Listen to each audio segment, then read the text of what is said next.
Good morning, good afternoon, good evening, and welcome to today's Caffeine for the Soul. And in today's episode, I want to explore the two kind of primary ways that people use to try to navigate their lives, to try to make good decisions. And I'm going to contrast them. And one of them is the most common way. The other is the simplest way. And chances are that your way is some combination of the two. And I'll kind of give away my point, if I don't think it will come as a surprise to you, that I'm going to really encourage you by the end of this to see what happens if you shift to the simpler way going forward. Now, here are the two ways. So the primary way that most people have learned to navigate their lives and make decisions is through the use of reason and logic, because they want to make reasonable decisions and they want to be logical. And so the question that people who are using that way to navigate their life tend to ask are very simple. What should I do and why? So if they come to me as a coach, they will come with, I've got these different choices. What do you think I should do? Well, I think I should do this, but somebody else said I should do this. What do you think I should do? And then if they don't like what I say, they go, well, why? Or why not that one? And the thing about that is what it gives you is a lot of data points. Like if you use reason and logic to try and navigate your life, you're essentially kind of navigating your life with a shared spreadsheet document. So you fill in the spreadsheet with, what you think you should do and the pros and cons, the whys and why nots. And then you take on other people's opinions for what they think you should do and the whys and why nots. And it's like you pass the document around and at some point you look at the document and you go, the preponderance of evidence points to that I should do this and here's why. And sometimes it works out and sometimes it doesn't. And it takes a lot of time. And very often what it leads to is a kind of a stuckness, because you keep talking yourself in and out of whatever it is you thought you decided the day before.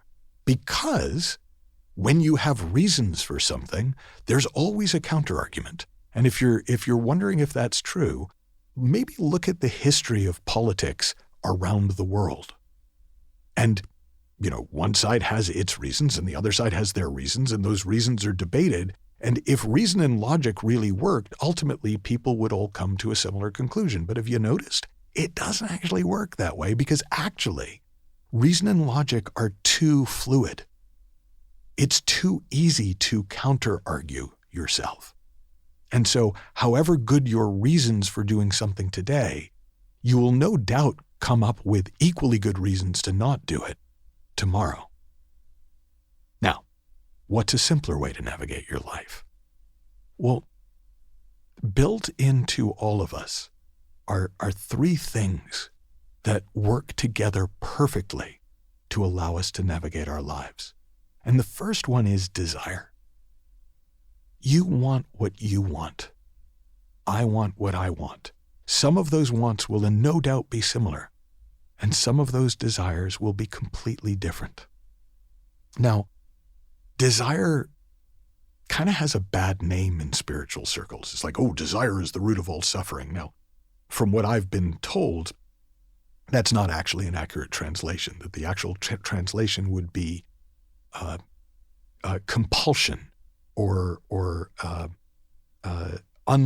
misunderstood desire is the root of all suffering. Neediness is the root of all suffering. Convincing yourself that you can never be happy unless or until something changes is the root of all suffering.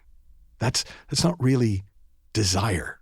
That's need. That's a misunderstanding of where our well-being comes from. Desire is much more simpler than that. Desire is simply, what would you love? What appeals to you? What are you drawn towards? What do you get excited about?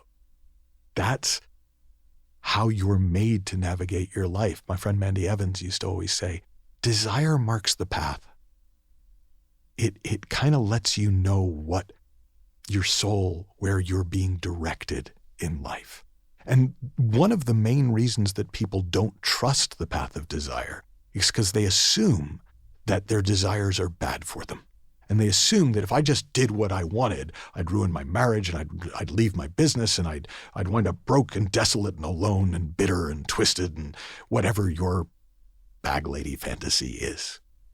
Usually ends up under a bridge with a shopping cart for most people. But the reason that that isn't what actually happens when you follow your wanting is you also have knowing. So one of the things that I'll often do with a client is I'll ask them, what do you want? Do you want to stay on the, I'll say, do you want to leave your job? And they only have 3 choices of answer. Yes, no, or I don't know. I'm not sure. Now, if they say yes, the next question I'll ask them, and I'm asking their knowing, do you want to leave your job today? Now, 99 times out of 100, the answer is no. Oh, okay.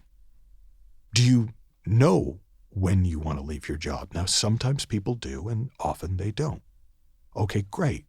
Then you don't need to make that decision right now, but you know that you want to, and you know whether or not you probably will, because the other thing you have, the third thing you have that works in perfect harmony with desire and knowing, with wanting and knowing, is common sense. And common sense, we can think of it in different ways. Well, it's just common sense to stay at your job until... That's like common advice. Common sense is more like don't be a moron. Like we all kind of know not to be a moron. And that story, if you've never heard me tell this story, I talk about it in Creating the Impossible, but that story comes from a friend who had a heart attack. And, he and his wife went online and got 6 pages of notes on dietary suggestions, and they wanted to check them with his cardiologist.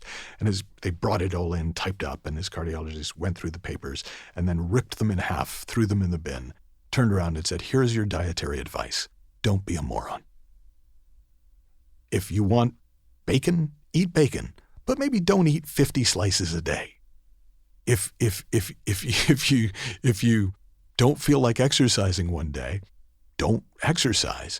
But at some point, you'll probably know to move your body. Don't be a moron. And he was basically saying, trust your common sense.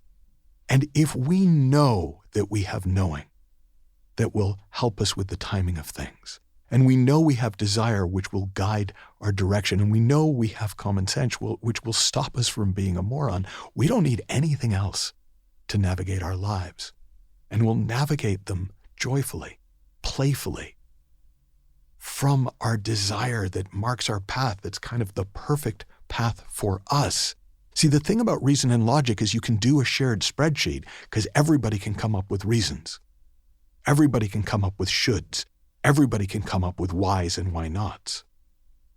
But you are the only person who knows what you actually want. You are the only person who knows what you know. And you are the only person who can apply common sense to your own life. So the simpler way to navigate your life is your way.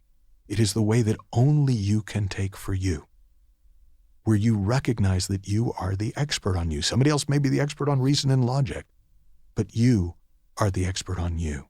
And I'll leave you with one last sort of touchstone, which I have found very helpful for myself along the way when I'm not sure if, well, is that what I want to do or is that what I think I should do?